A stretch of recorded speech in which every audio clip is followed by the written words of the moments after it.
Queria lembrar a vocês que nós estamos vivendo um tempo extremamente importante. Nas semanas anteriores eu anunciei que, além de toda aquela construção de dias e de vibração que vinha lá desde o mês de Elul, né, que tomava a quaresma de Miguel Arcanjo, nós tínhamos também um período que, dentro da tradição védica, e hoje com as nossas conexões mundiais, a gente pode ver, se vocês colocarem Navaratri 2020, vocês vão ver o quanto vem de vídeo da Índia e de fora da Índia, onde em 9 dias se faz uma devoção, uma reverência e trabalhos com conexão absoluta com a face materna de Deus, né? E nós tivemos várias coincidências, entre aspas, né? No dia 13 de outubro, nós tivemos a última aparição de Fátima sendo comemorada dentro desse período todo, e nós estamos no 6º dia do Navaratri. E o 6º dia do Navaratri, cada um deles é dedicado a um dos aspectos da Mãe Divina, começando com Durga, depois Lakshmi, depois Sarasvati, e especificamente o Durga Puja, ao qual o Yogananda era muito, mas muito ligado. Ele fazia essa comemoração sempre na selfie, quando estava aqui, e quando esteve lá na Índia para revisitar Sri Yukteswar, nós temos os registros fotográficos do Durga Puja que ele fez junto com o Swami Sri Yukteswar. E nós estamos no 6º dia do Navaratri, nos aproximando do momento crucial, porque o 9º e o 10º mês são... 10º dia, desculpem, o 9º e o 10º dias são dias profundos de limpeza absoluta, onde você faz toda a junção do trabalho dos dias anteriores. E depois, no dia seguinte, se comemora a vitória tanto de Durga quanto de Rama sobre os demônios, né? A morte dos grandes demônios. Isso tudo a gente sabe, gente, é símbolo, é código, e são símbolos e códigos muito importantes. Então, em meio ao Navaratri, né, eu resolvi falar sobre Noé e os códigos profundos que existem nessa história. Que a gente já viu em filme, que a gente já leu em livros infantis, como eu disse, mas que talvez seja uma das passagens da Bíblia onde os códigos são mais intrincados, mais complexos. E eu queria lembrar a vocês, para quem não esteve conosco em outras passagens, em outras semanas, e nós falamos disso quando foi o momento de falarmos sobre São João Batista, nós demos enfoque. Nós trouxemos o Evangelho de Lucas, onde lá está descrito o nascimento de João Batista, e propusemos junto a vocês um trabalho espiritual, um encontro, um aprendizado em comum, que é o que nós fazemos aqui, onde nós procurássemos nos aprofundar nos códigos profundos de cada personagem histórico, referindo cada personagem a um código não externo a nós, mas dentro da nossa estrutura de ser. Nós somos seres divinos, criados à imagem e à semelhança de um Criador infinito, indefinível, e, portanto, na imagem e na semelhança, nós somos essa unidade, esta potência infinita da divindade. Mas ao longo da nossa caminhada, nós construímos um ser, um universo próprio, né? Nós somos um universo até no corpo físico. O nosso corpo físico é composto de trilhões de pequenas células. Hoje a gente já conta um número de 30 trilhões.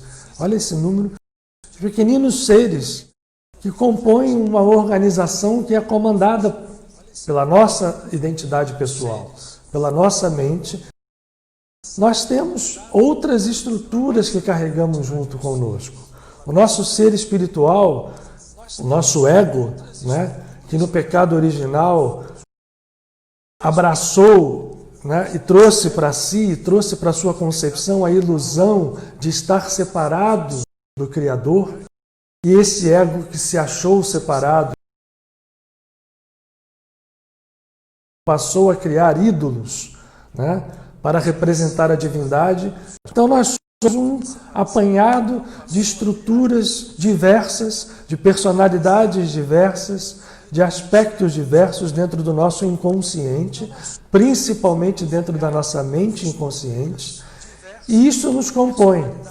E nós estamos, nesse momento, dentro do grande agora, porque não existe dentro da concepção da criação o tempo, como nós o definimos. O tempo, como nós o definimos, esse tempo relativo, né, de passado, presente e futuro, vou voltar à palavra, ele é relativo. Então, os conceitos de presente, passado e futuro expressam percepções limitadas da nossa consciência. O nosso inconsciente está, por outro lado, cheio de estruturas que nós temos criados ao longo do nosso caminho no agora, ou eternidade. Isto nos faz ser seres complexos em busca da unidade. Esse é o nosso grande trabalho, né? Esse é o nosso grande trabalho, seja nesse planeta que nós estamos habitando, seja em qualquer outro rincão, não só desse universo, que também já disse isso aqui, por mais belo e poderoso que seja esse nosso universo, é um universo relativo, né? Na definição de Pietro Baldi, por exemplo, um grande místico do século XX, é um universo caído. Estamos querendo hoje enfocar, portanto, são os símbolos históricos que estão nas escrituras sagradas, e hoje nós estamos nos referindo especificamente à escritura sagrada, que nós conhecemos como a Torá, como o Antigo Testamento, como a Bíblia, mais comum às tradições judaico-cristãs. Esses personagens históricos, nós estamos querendo enfocá-los, vamos fazer hoje, agora, a partir de agora, como códigos profundos referentes a aspectos interiores de cada um de nós. É muito importante que fique claro isso, né? Para todo mundo que está aqui junto, nós todos aqui participando desse trabalho espiritual, que o Noé para nós e os seus filhos, né? Shem, Ham e Yefet, a sua mulher, as mulheres dos seus filhos, todos aqueles animais, toda aquela história que é contada ali é um grande código que nós não temos de forma nenhuma a pretensão de decodificá-lo inteiramente aqui, nesse tempo que nós temos, mas eu quero trabalhar com vocês porque eu acho que é muito importante que nós, entendendo esse código, tomemos-lo como instrumento do trabalho que cabe fazer, o trabalho interno. O evento principal da parte da Bíblia, da Parashá de Noah, é o dilúvio. E esse dilúvio fala de uma chuva torrencial que cobriu o mundo, né, ao longo de 40 dias e mais tanto. Esse dilúvio, na verdade, até ele acabar, durou um ano. É o pedaço da Bíblia onde tem mais códigos numéricos, dias, meses, medidas. E isto tudo a gente não vai trabalhar aqui porque não vamos ter tempo. Mas eu queria começar a entender com vocês, dentro desse aspecto de sabermos que o código está dentro de nós. Então, vamos começar a falar de Noah, de seus filhos, da arca, dos animais, como estruturas que nós referenciamos ao nosso universo interior. Cada um de nós tem um Noah dentro de si, tem os seus filhos, tem os animais, tem a arca. O evento do dilúvio pode acontecer dentro de nós ou fora de nós. É isso que nos interessa trabalhar aqui. Noé ou Noah, em hebraico se escreve com duas letras hebraicas, um Nun e um Het. Essas duas letras, se eu inverto a ordem delas, eu passo o Het para antes do Nun, vai dar o nome Hem. Esse nome significa uma coisa muito interessante, que vai fazer para nós toda a diferença hoje. O nome Noah, então, invertido na sua ordem, as letras invertidas são duas letras. Se eu inverto as letras, vai dar Hem, que significa graça. Opa, graça. A gente na casa de Padre Pio fala o tempo inteiro em estado de graça. Uau! Não é graça no sentido só de misericórdia, não é graça. Na verdade, é graça no sentido de estado de consciência. Noah, portanto, era uma consciência que vivia em graça. E ele vivia num momento muito complicado. Dá uma lidinha na tradução direta da Torá do hebraico, para vocês verem o que diz aqui o texto.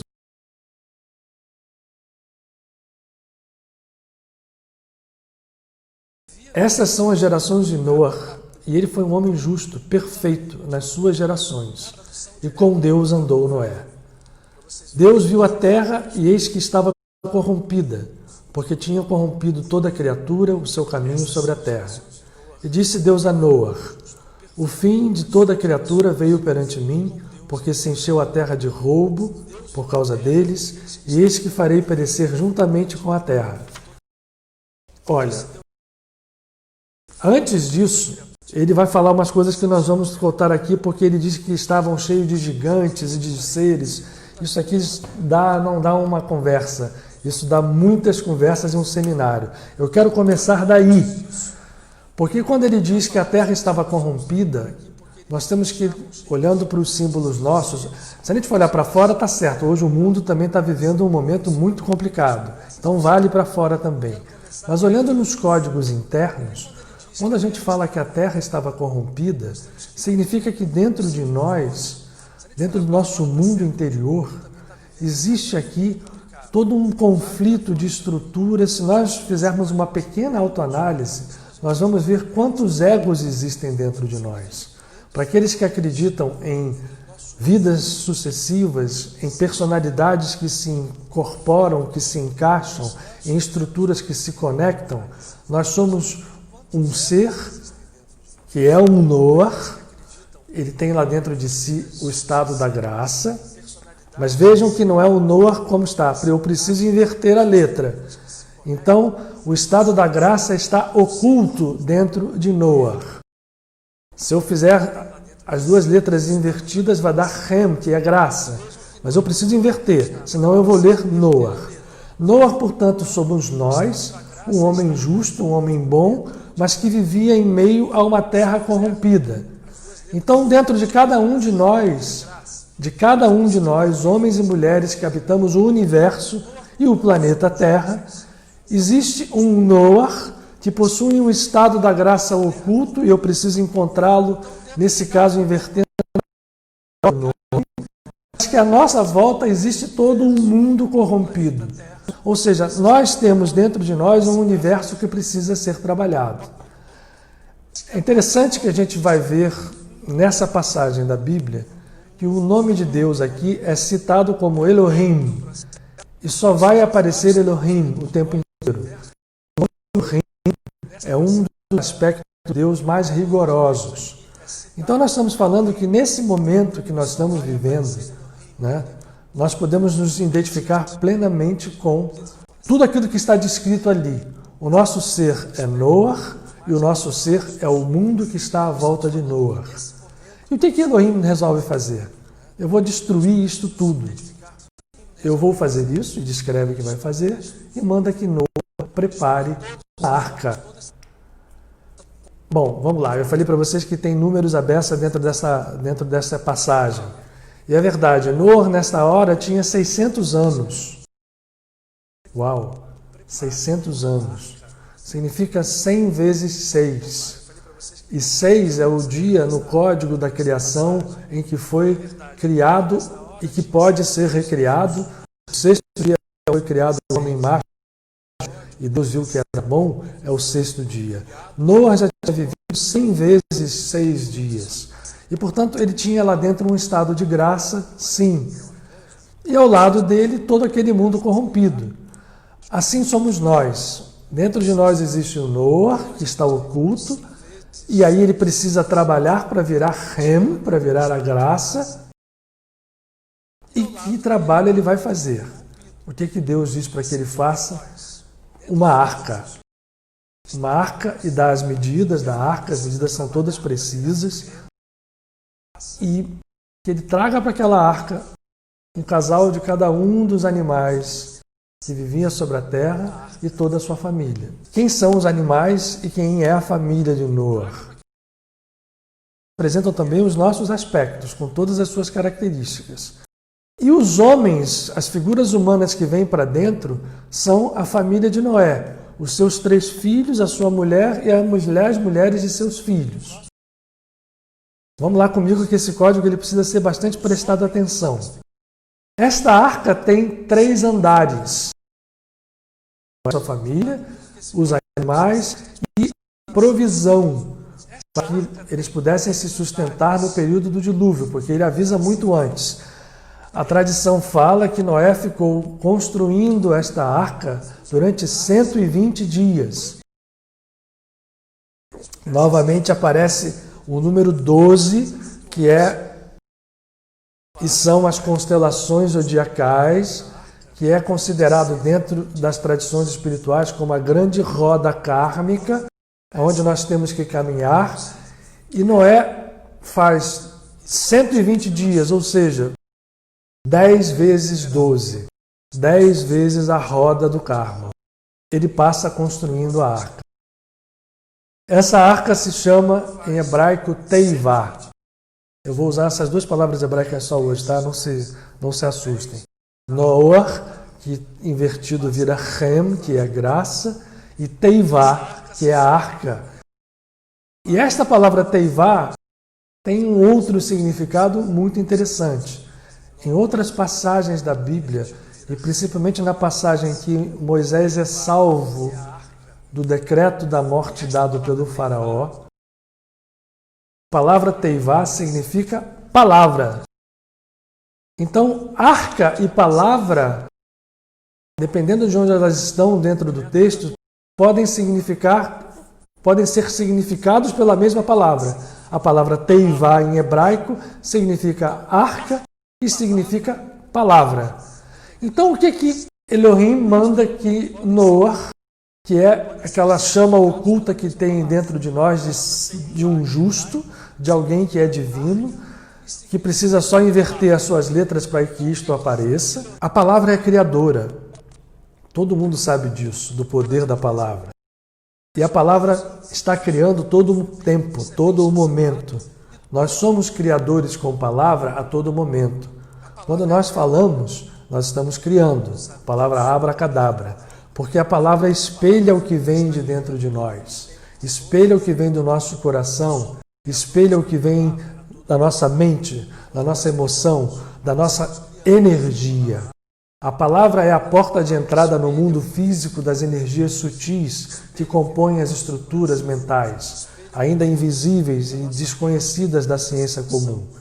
Então, vejam que Noah é mandado construir uma teivá, ou seja, fazer com que a sua palavra, a sua família, os seus filhos, e tudo aquilo também que ele compartilha como criação dentro da sua arca, e que se prepare porque o dilúvio vem. E diz a Paraxá que ele fica tentando convencer as pessoas, e as pessoas debochando dele. E ele tentando convencer as pessoas e fazendo a arca. E ele é orientado a colocar betume para poder tornar a arca completamente impermeável. Ou seja, outro código, né?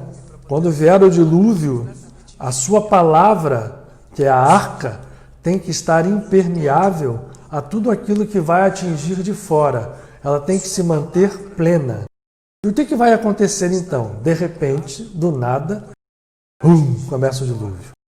E agora eu vou falar por que eu escolhi hoje esse tema dentro do Navaratri e nesse mês. Porque a tradição diz que o dilúvio começou no dia 17 do mês de Resvan, no mês de Escorpião. Nós estamos no dia 4 do mês de Resvan e o dilúvio é tradicionalmente vinculado ao dia 17 do mês de Resvan. Então, nada melhor do que nós examinarmos esses códigos agora para podermos entender a potência do trabalho que nós podemos fazer. O signo de Escorpião é um signo muito... As pessoas se assustam com ele, porque o Escorpião, ele é o que mergulha nas águas profundas e vai fazer com que as águas profundas tirem o que nós temos de ruim ou o que nós temos de bom. O que é pedido a Noé? Que ele vai enfrentar águas profundíssimas, né? E ele precisa, antes de mergulhar nessas águas profundas, ele precisa flutuar. E flutuar nas águas profundas, inatingível por elas, significa uma batalha kármica enorme que ele vai ter que passar para poder ir purificando o seu processo para chegar em algum momento a ser Hem e não Noah. Agora estou indo aqui um pouquinho mais fundo, Escorpião, vamos descer um pouquinho mais fundo. Então essa chama divina em nós oculta que é Noah, precisa fazer a sua inversão, entrou na arca e veio o dilúvio. E a arca flutua e o dilúvio cobre toda a terra e mata tudo que está na superfície da terra que não entendeu aquele chamado. E a arca fica flutuando. E a gente já ouviu que o dilúvio durou 40 dias. Lembrem desse número, 40 dias. O número 40 foi usado depois nos 40 anos que o povo hebreu passa no deserto. O número 40 é usado nos 40 dias que o mestre de Nazaré passa no monte, recebendo as tentações de Satã, do adversário. E a água bate 40 dias. Bate 40 dias firmes. E Noah, os seus animais, na arca de 3 níveis. Eu vou falar um pouquinho agora dos 3 níveis da arca. Se a gente entende a arca como palavra é o que a gente fala no mundo físico, mas é toda a estrutura de comunicação do nosso ser.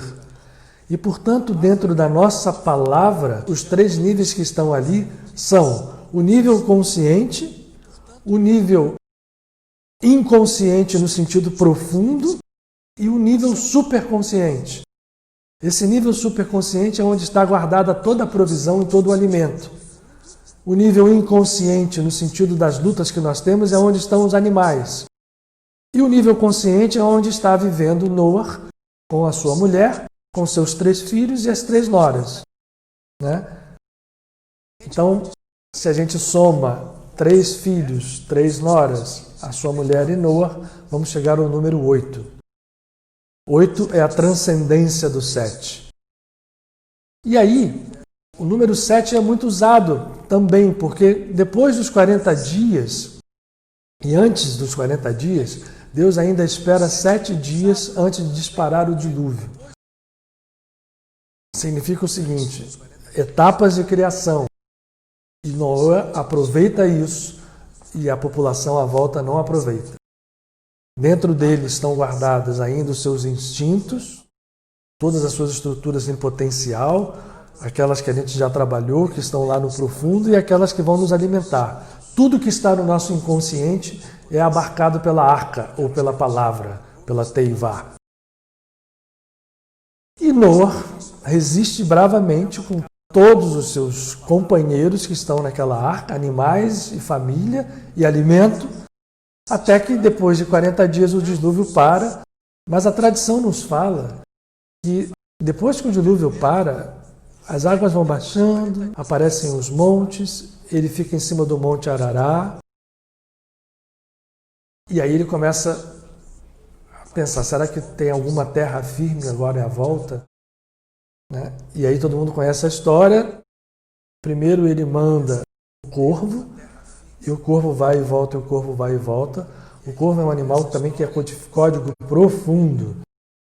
O corvo tem a ver com as nossas resistências e o nosso trabalho material. O corvo é algo que está vinculado às estruturas materiais.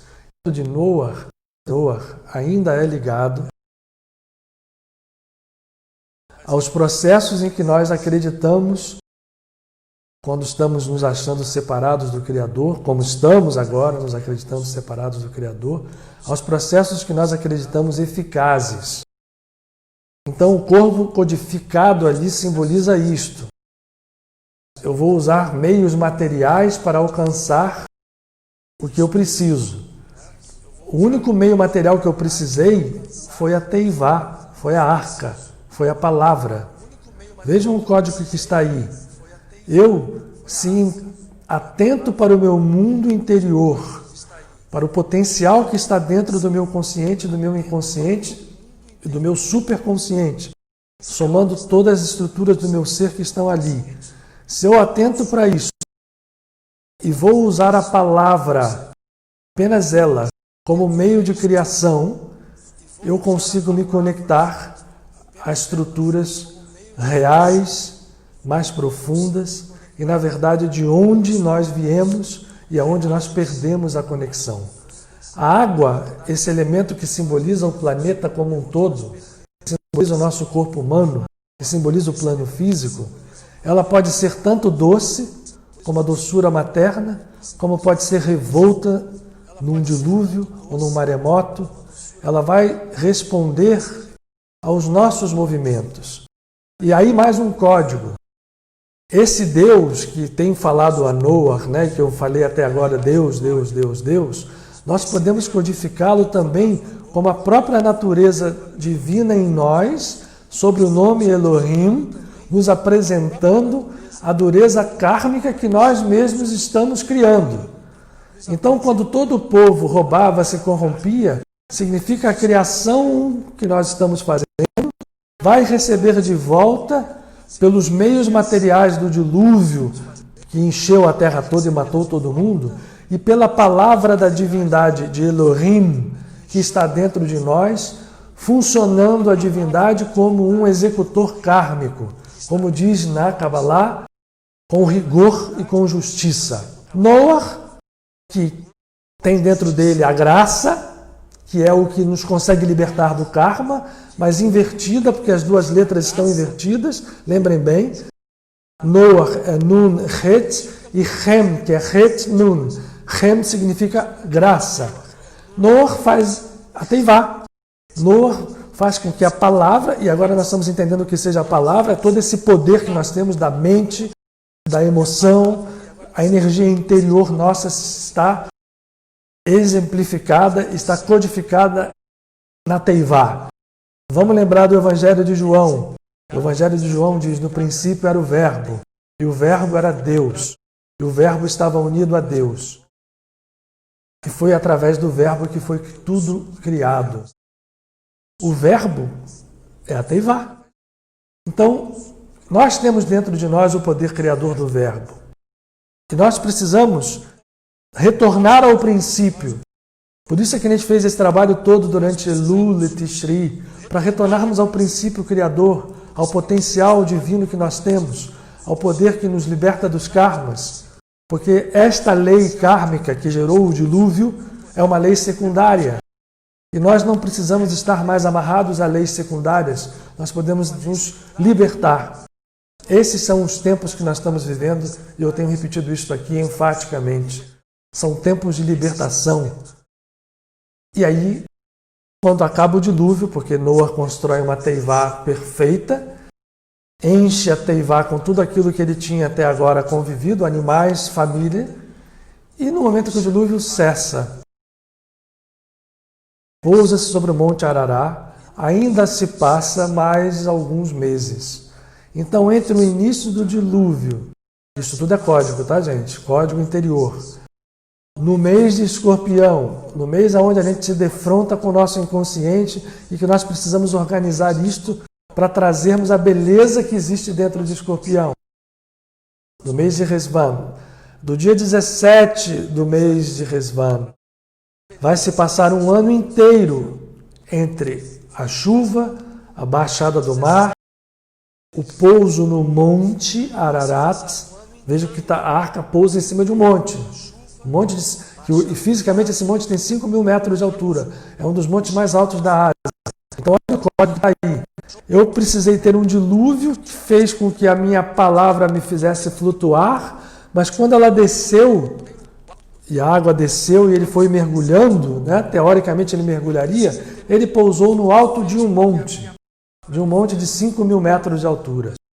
Ou seja, Noah fez um trabalho que elevou toda a sua estrutura e tudo que ele tinha posto dentro da arca, do poder da sua palavra, a o pico de um dos montes mais altos que existe na Terra. Ora, eu acho que esse código é maravilhoso. E quando vai cessar tudo, que seca toda a água, antes de fazer isso, depois que o corvo, vou voltar aqui um pouquinho atrás, que o corvo se perde e não faz o seu trabalho, ele manda a pomba, a Ioná. E o símbolo da pomba qual é, gente? O cristianismo trouxe isso para dentro da Trindade. É o Espírito Santo, é o Ruach HaKodesh, é o sopro divino. A pomba, quando foi mandada para ver se a terra já estava firme, ela volta com um galho de oliveira. O galho de oliveira significa paz e a pomba em si significa a Shekhinah, ou o Espírito Santo, ou aquilo que é santo que desce sobre nós e vai encontrar em nós tudo aquilo que nós criamos com a nossa teivá, a nossa palavra. A pomba vem então trazendo uma mensagem de paz para Noah e para todos aqueles que o acompanhavam dentro da arca, que é, vou repetir mais uma vez, o poder da palavra que ele estava utilizando quando trabalhou 120 dias para construir a arca. 120 são 10 giros do ciclo zodiacal. 10 vezes 12 é 120. Então Noah trabalhou encarnações sobre encarnações e construiu aquela arca. E aquilo ainda não tinha revelado a graça dentro dele. Bom, quando pôs a arca, ele recebe um comando: sai e repovoa a terra. Reconstrói.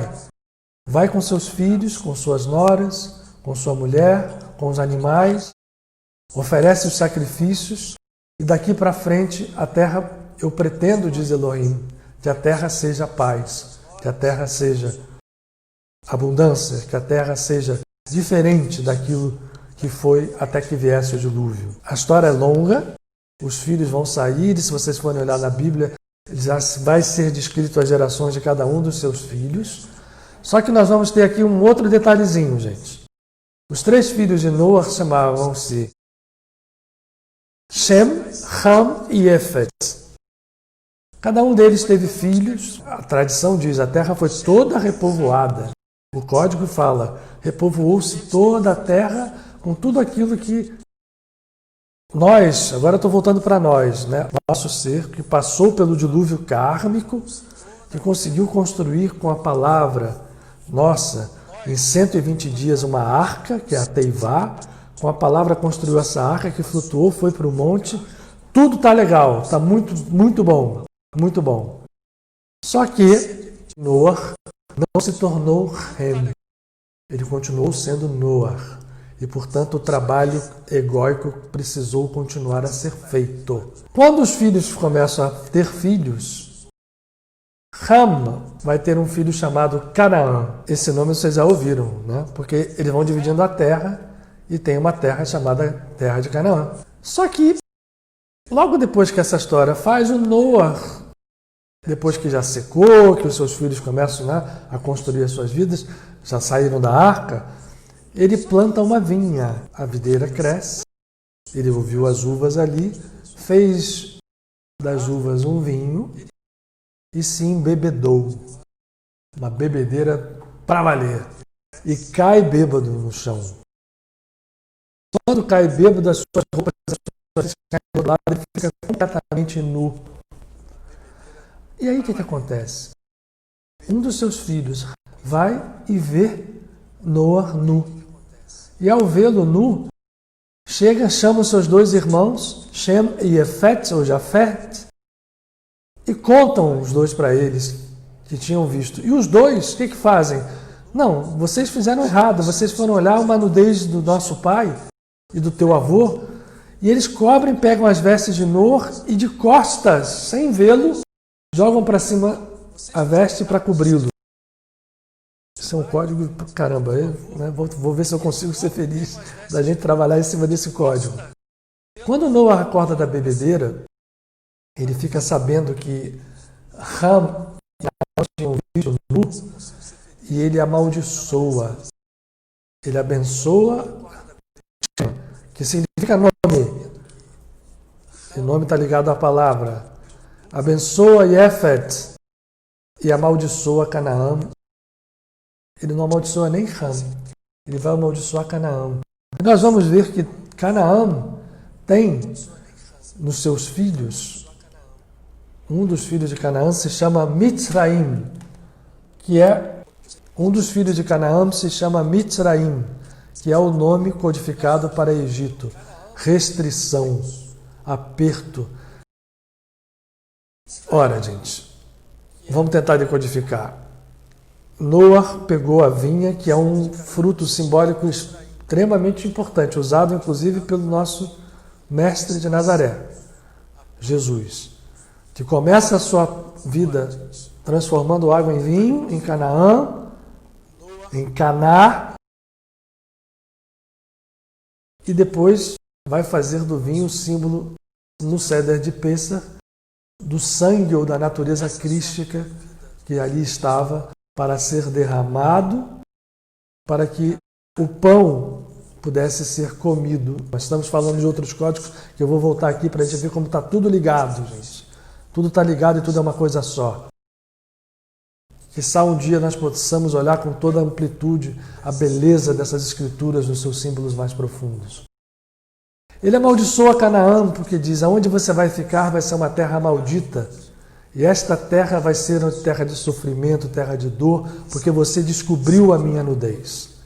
Ora, Noé tinha pego o vinho, que é uma coisa maravilhosa, é uma bebida santa, e é santo por natureza, e tinha usado o vinho de uma forma até se embebedar.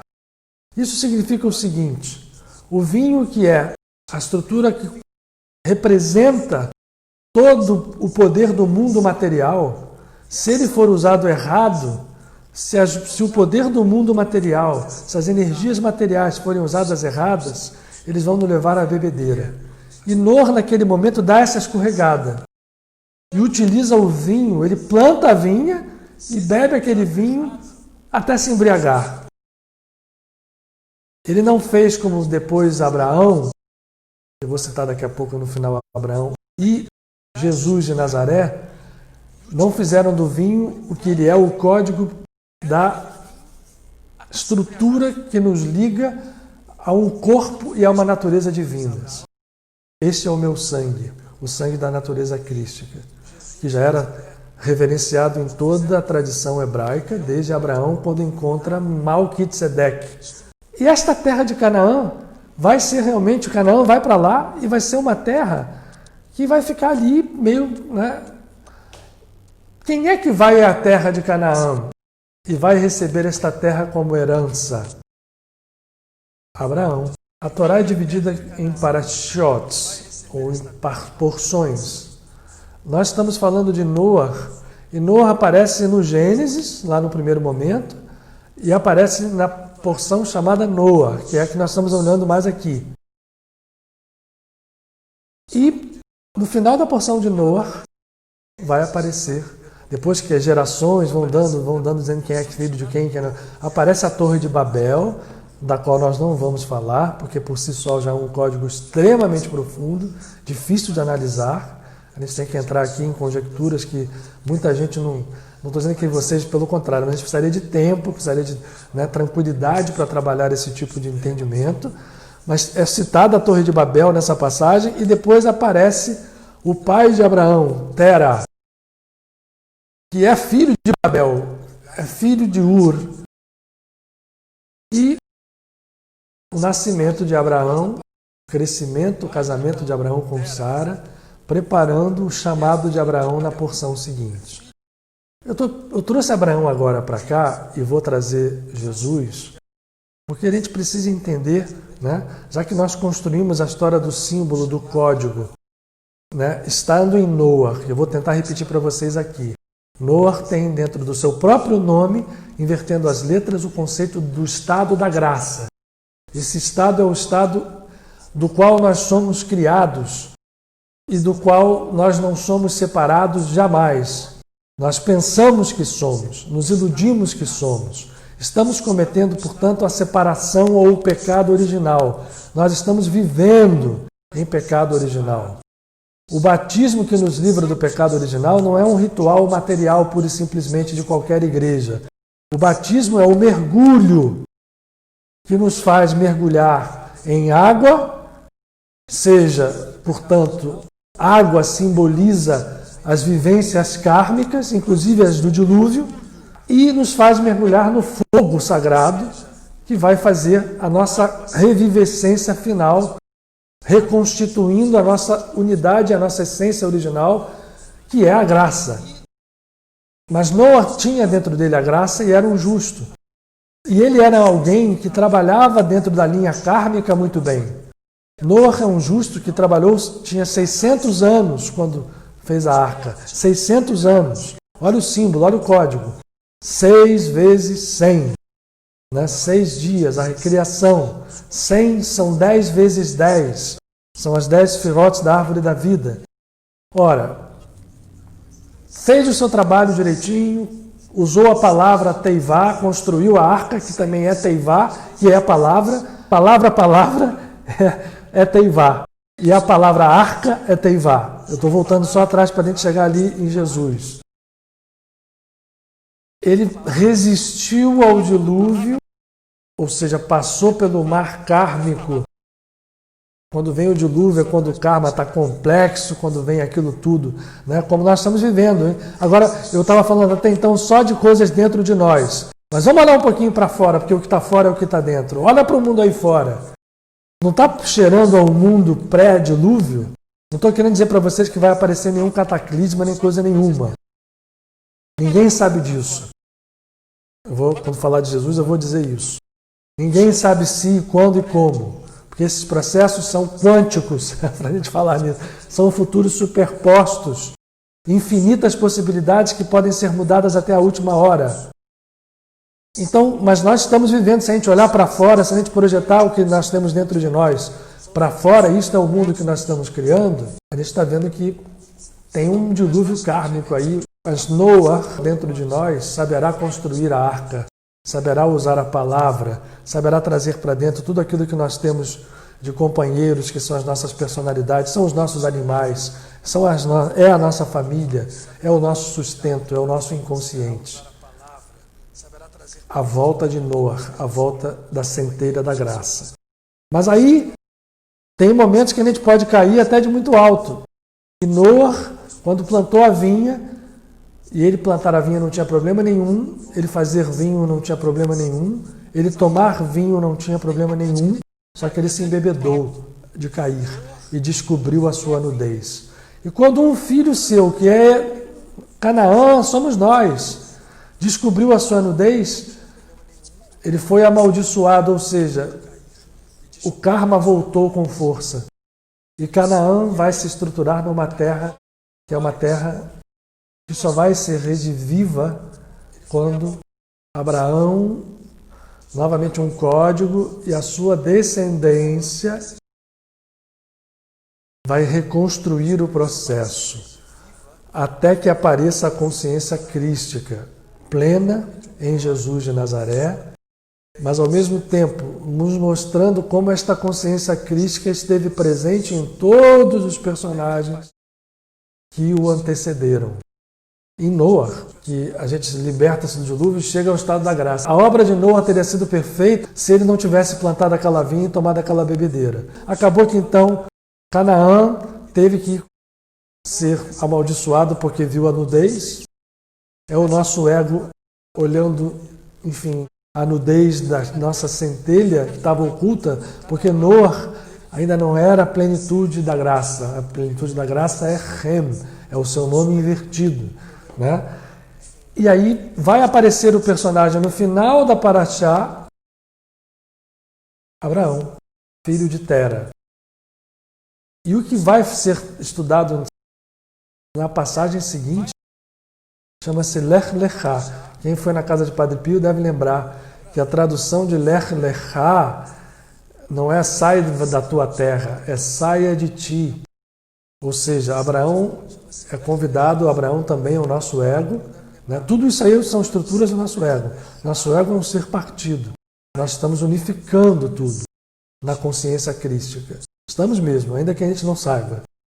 Para isso a gente precisa passar pelo dilúvio, fazer a nossa teivá. Né? A palavra nossa precisa fazer flutuar o nosso ser nas águas kármicas para chegarmos ao alto de um monte e reconstruirmos tudo. Quiçá a gente não cometa, como Noé que somos, o descuido do vinho e da bebedeira. Por quê? Porque o vinho é sagrado. E agora vamos falar de um outro personagem. Jesus de Nazaré, no Evangelho de Mateus. O nosso amado mestre, Jesus de Nazaré, com a sua consciência crítica. Jesus de Nazaré fala no Evangelho de Mateus, dizendo o seguinte: nos últimos tempos será como nos tempos de Noé, ou de Noa. Os homens se corromperão, se darão... Aí quando faz se casarão em casamento, significa que vão levar a vida sem nenhum cuidado, olhando só os aspectos materiais. E eis que Noa... Eu vou pegar aqui o Evangelho para não ficar inventando muito. Como tudo é código, os Evangelhos também são códigos. E a ordem que aparecem as coisas aqui também é codificada, da mesma forma como na Torá. Nós temos a Parashá Noah, depois Lech Lechá, porque tem que ter sentido que Abraão suceda a Noah, como dois aspectos do nosso ego que abrigam dentro de si o estado da graça. Isto precisa ser revelado, e a revelação se faz quando nós entendemos a unicidade do Espírito, onde reside esta consciência crística, que é a consciência da graça. A consciência crística é a consciência da graça. Olha só. Jesus primeiro fala do dia, o que vai acontecer, dos poderes do céu, e diz, acerca daquele dia, daquela hora, ninguém conhece, só o Pai. Então não adianta a gente ficar dizendo que vai ser amanhã, daqui, depois, isso não existe. E ele vai dizer que foi como nos tempos de Noa. Eles não deram conta até que chegou o dilúvio, não fizeram caso. E assim será quando vier a presença do Filho do Homem. 2 homens estarão no campo, um será levado, o outro será abandonado. 2 mulheres estarão moendo o moinho, e uma será levada e a outra será abandonada. Portanto, mantende-vos vigilantes, porque não sabeis que dia virá a presença de Deus. Esse código ele é maravilhoso, porque depois disso aqui, Jesus vai falar, ele vai usar 3 parábolas. Uma do servo que recebe uma missão de cuidar dos seus irmãos, e em vez de cuidar dos seus irmãos, ele os explora. Prende, explora, até que chega ao Senhor. A outra são das 10 virgens. 10 virgens. Olha o número 10 aparecendo aqui nos Evangelhos, o mesmo número das Sfirotes, das Sefirotes.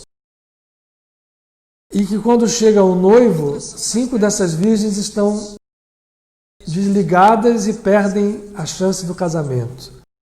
Isso também tem um código fantástico, porque 5 Sfirotes de baixo podem realmente perder a chance do casamento.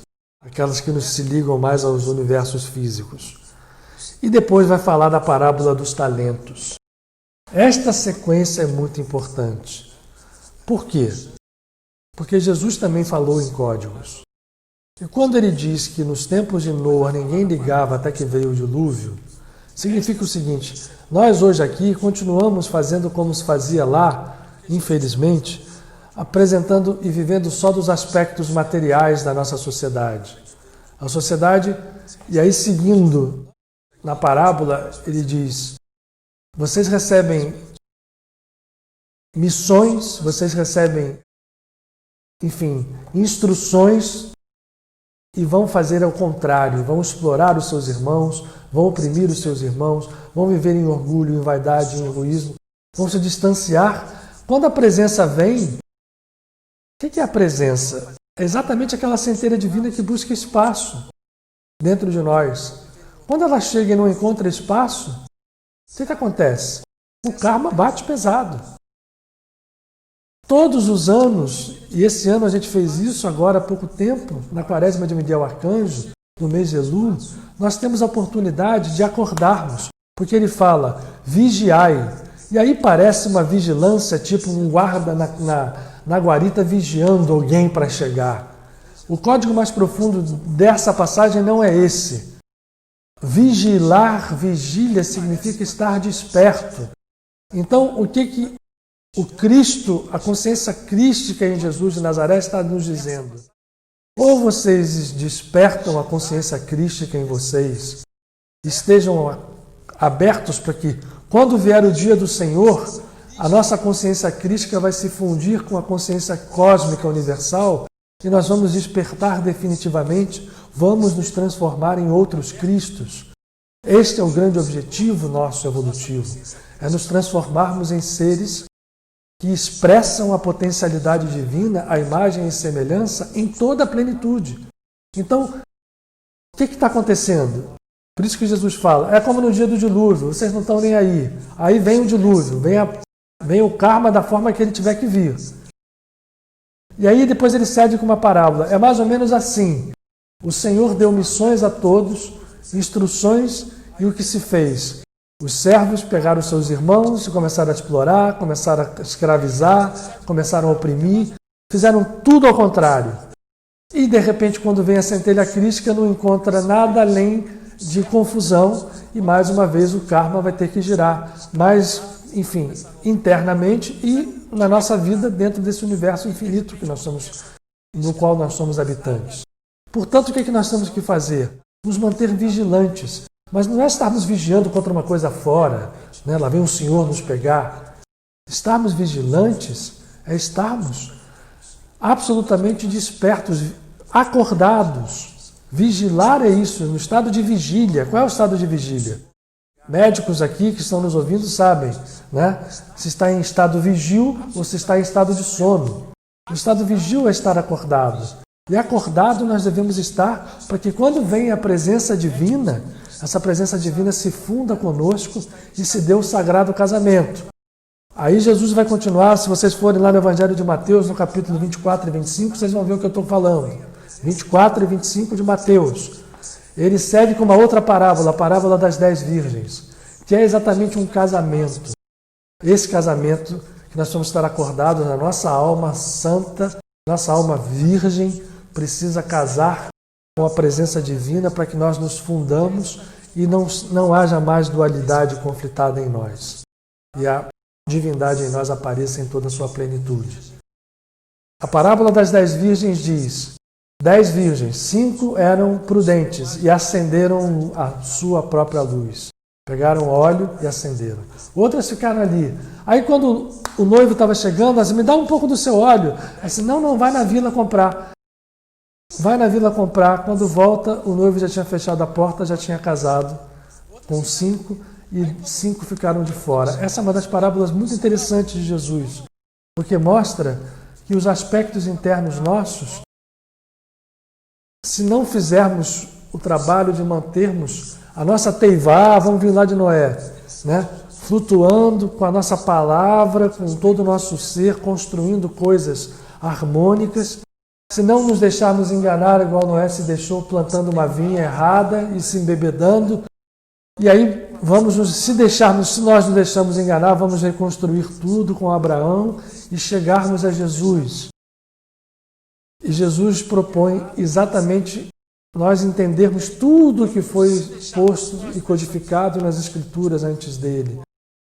Todo o trabalho, todos os símbolos estão referentes a nós, a nosso interior.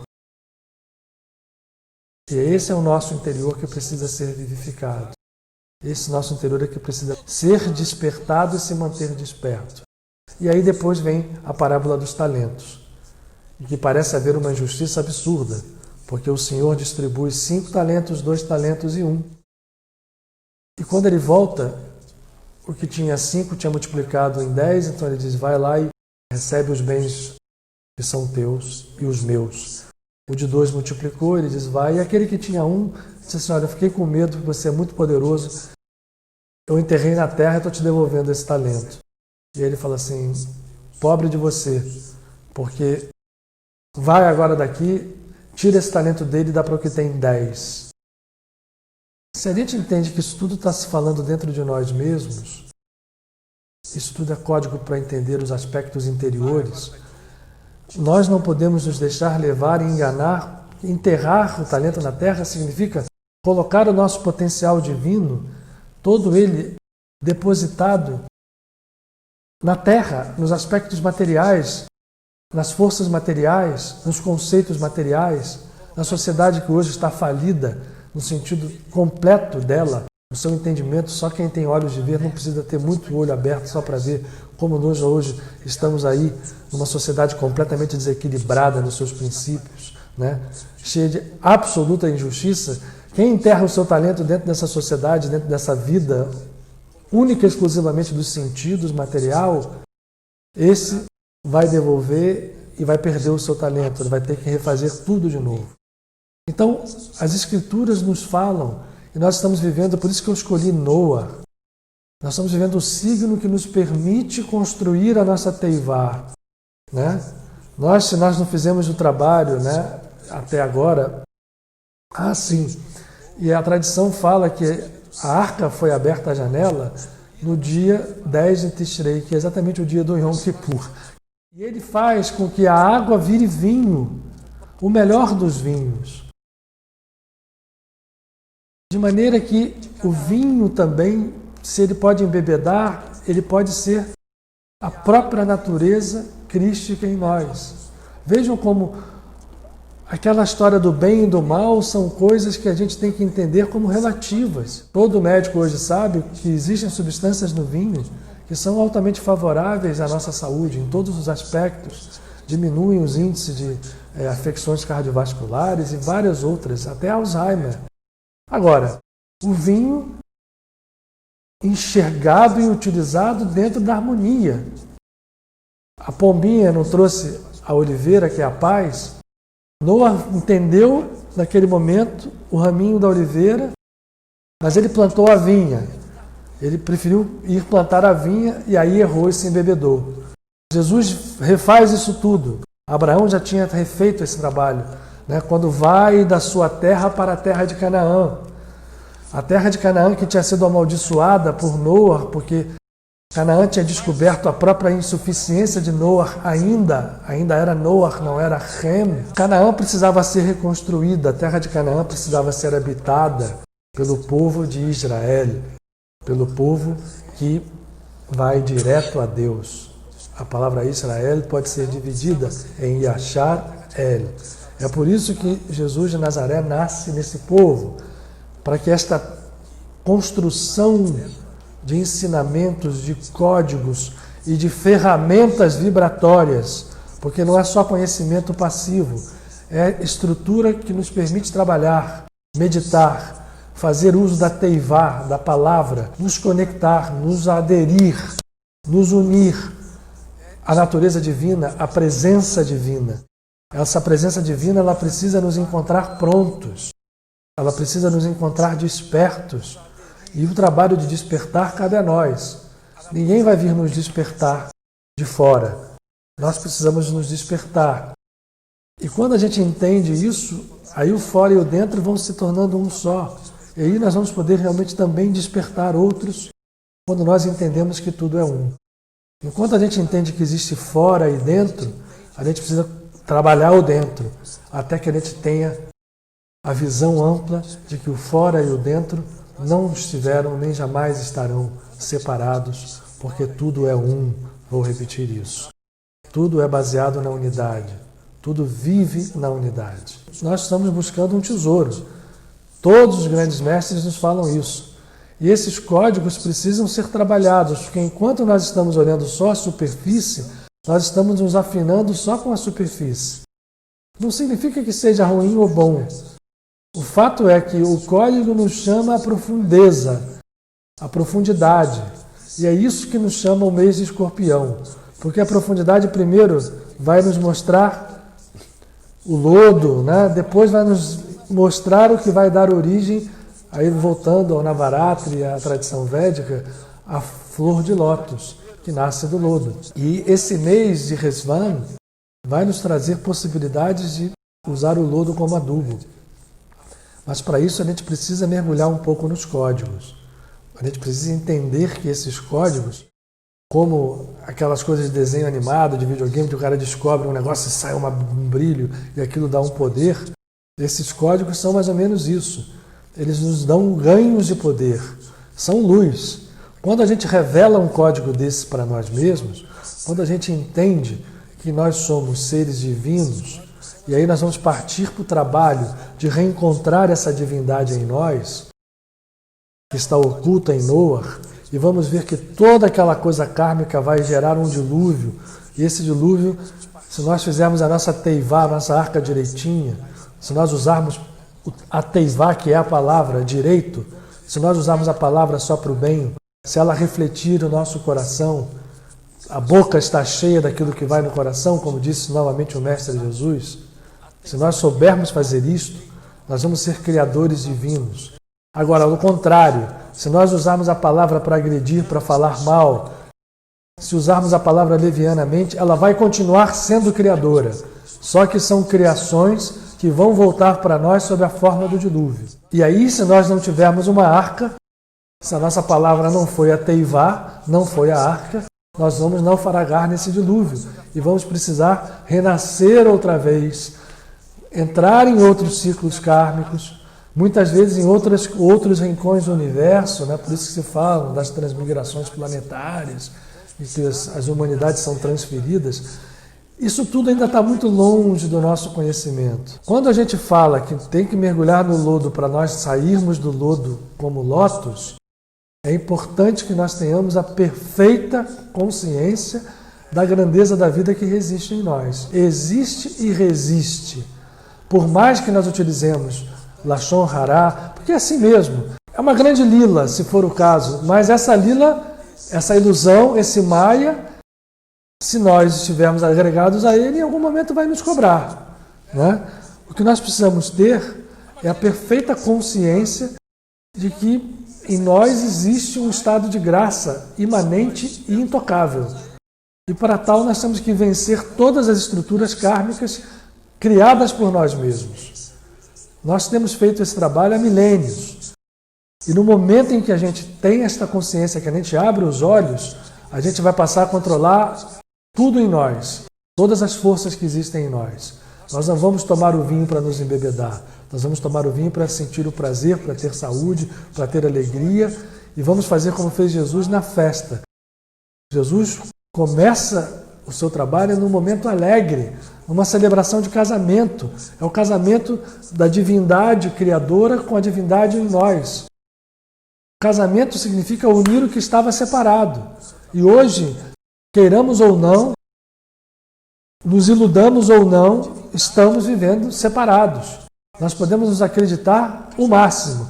Nós podemos nos acreditar isso ou aquilo. Nós podemos achar que somos iluminados. Nós podemos achar que as nossas ações não refletem nada. Mas cuidado, porque enquanto o olho não estiver bem aberto, a gente pode estar olhando para lados que não sejam legais de olhar. Estejamos enxergando a terra de Canaã, habitada pelo Canaã, e não habitada por Abraão e a sua descendência. O povo de Israel, que não é um povo físico, é um código. Israel, Yashar El, direto a Deus, que é, inclusive, a máxima do Zen. É o caminho direto à divindade. E aí sim, aí não tem dilúvio que nos pregue. A arca vai flutuar, as asas vão voar, o nosso mergulho não vai ser só na água, vai ser o mergulho no fogo, como disse o Cristo, e aí a gente vai estar livre do karma. Mas para isso, é preciso que a gente saia da ilusão, porque nenhum de nós deve se achar livre do karma. Nós não estamos nesse momento. Nós temos que aprender isso e entender que a nossa palavra nesse momento, porque nós não estamos livres do karma, está criando karma, bom ou mal. Nós ainda estamos na dualidade.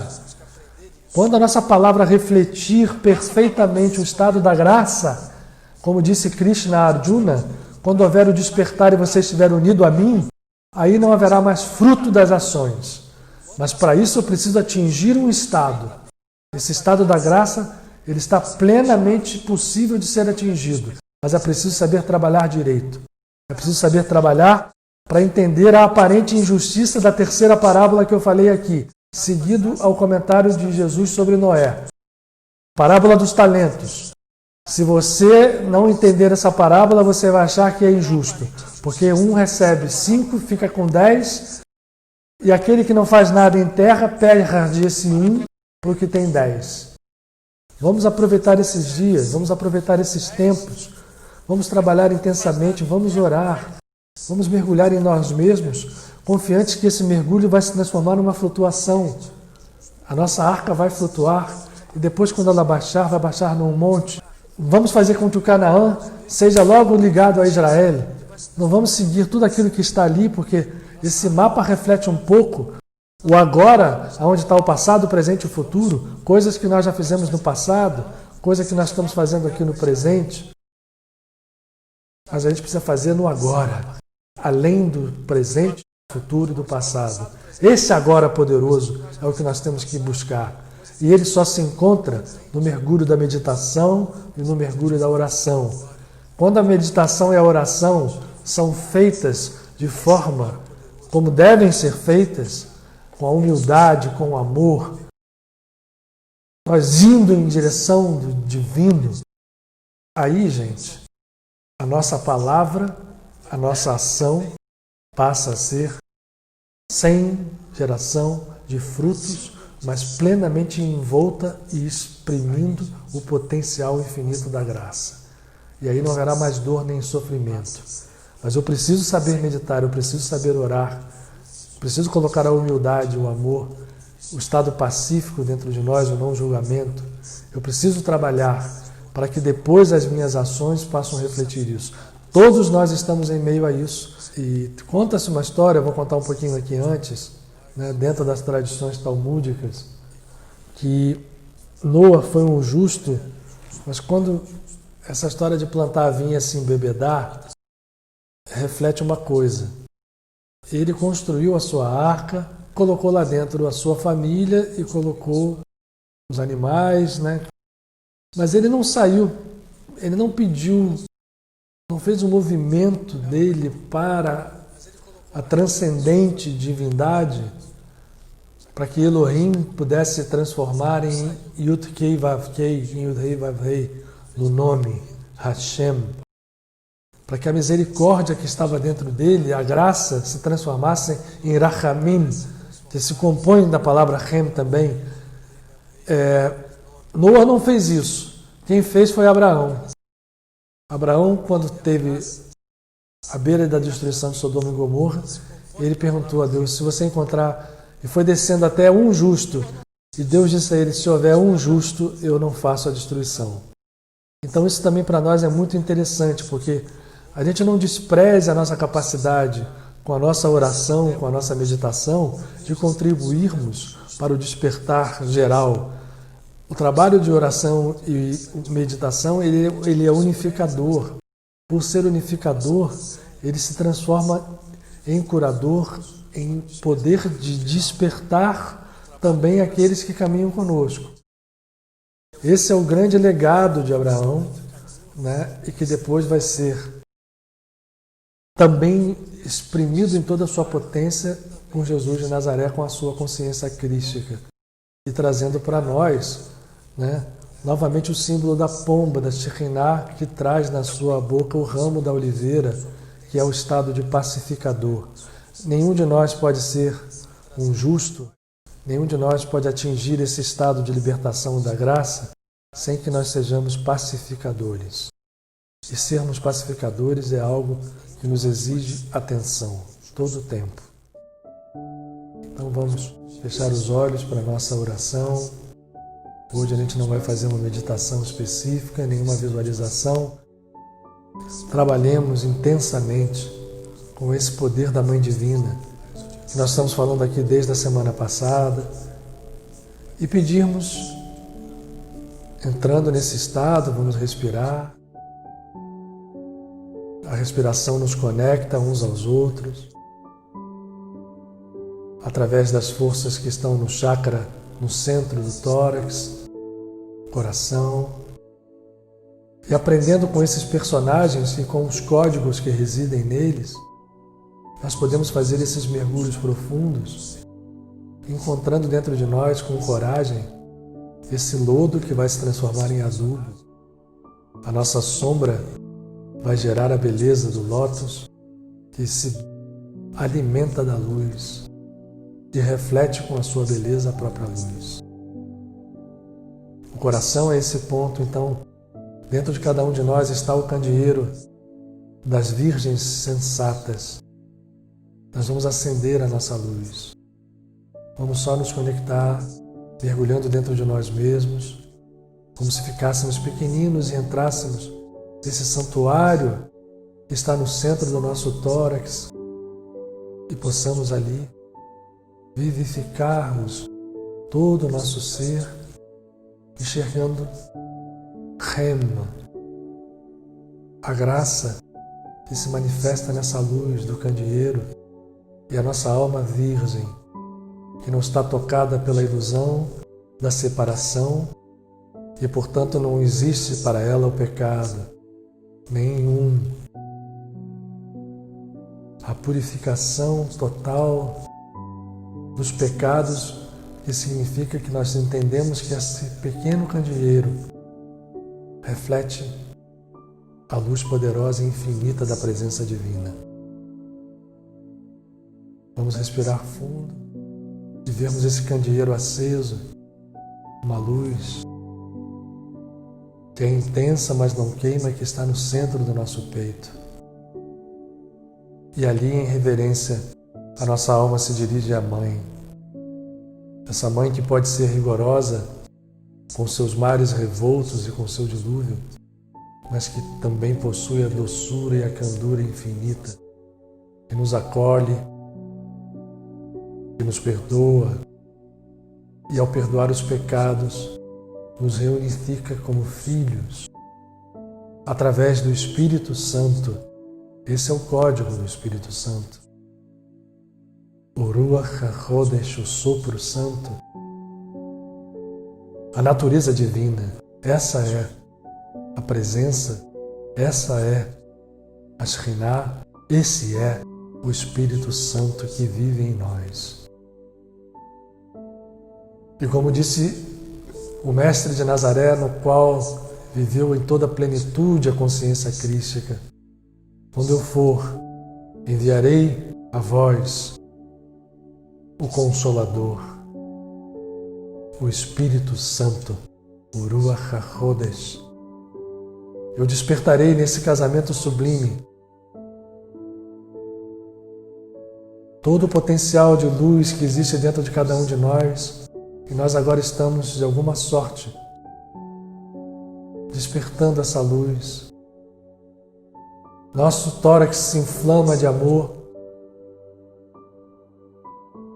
nosso coração se abre ao infinito, e nós rogamos pela cura. Nós rogamos pelo despertar. Isto é a verdadeira salvação e a cura física. E quem seja preciso, e a paz, aonde seja preciso, e a luz para os nossos amados e para todos os nossos companheiros de humanidade, que nós possamos preparar a nossa arca para que possamos, como Noé, fazer a arca, mas como Abraão, trabalhar, pedir, auxiliar aos nossos irmãos de caminhada. Com amor, reconstruirmos um mundo com Noah, com Abraão e com Yoshua, com a salvação, com a transformação da família humana, dos nossos irmãos que se somaram a Noah na arca, todos os animais e todas as plantas e a natureza inteira, nos unirmos para reconstruir uma nova terra.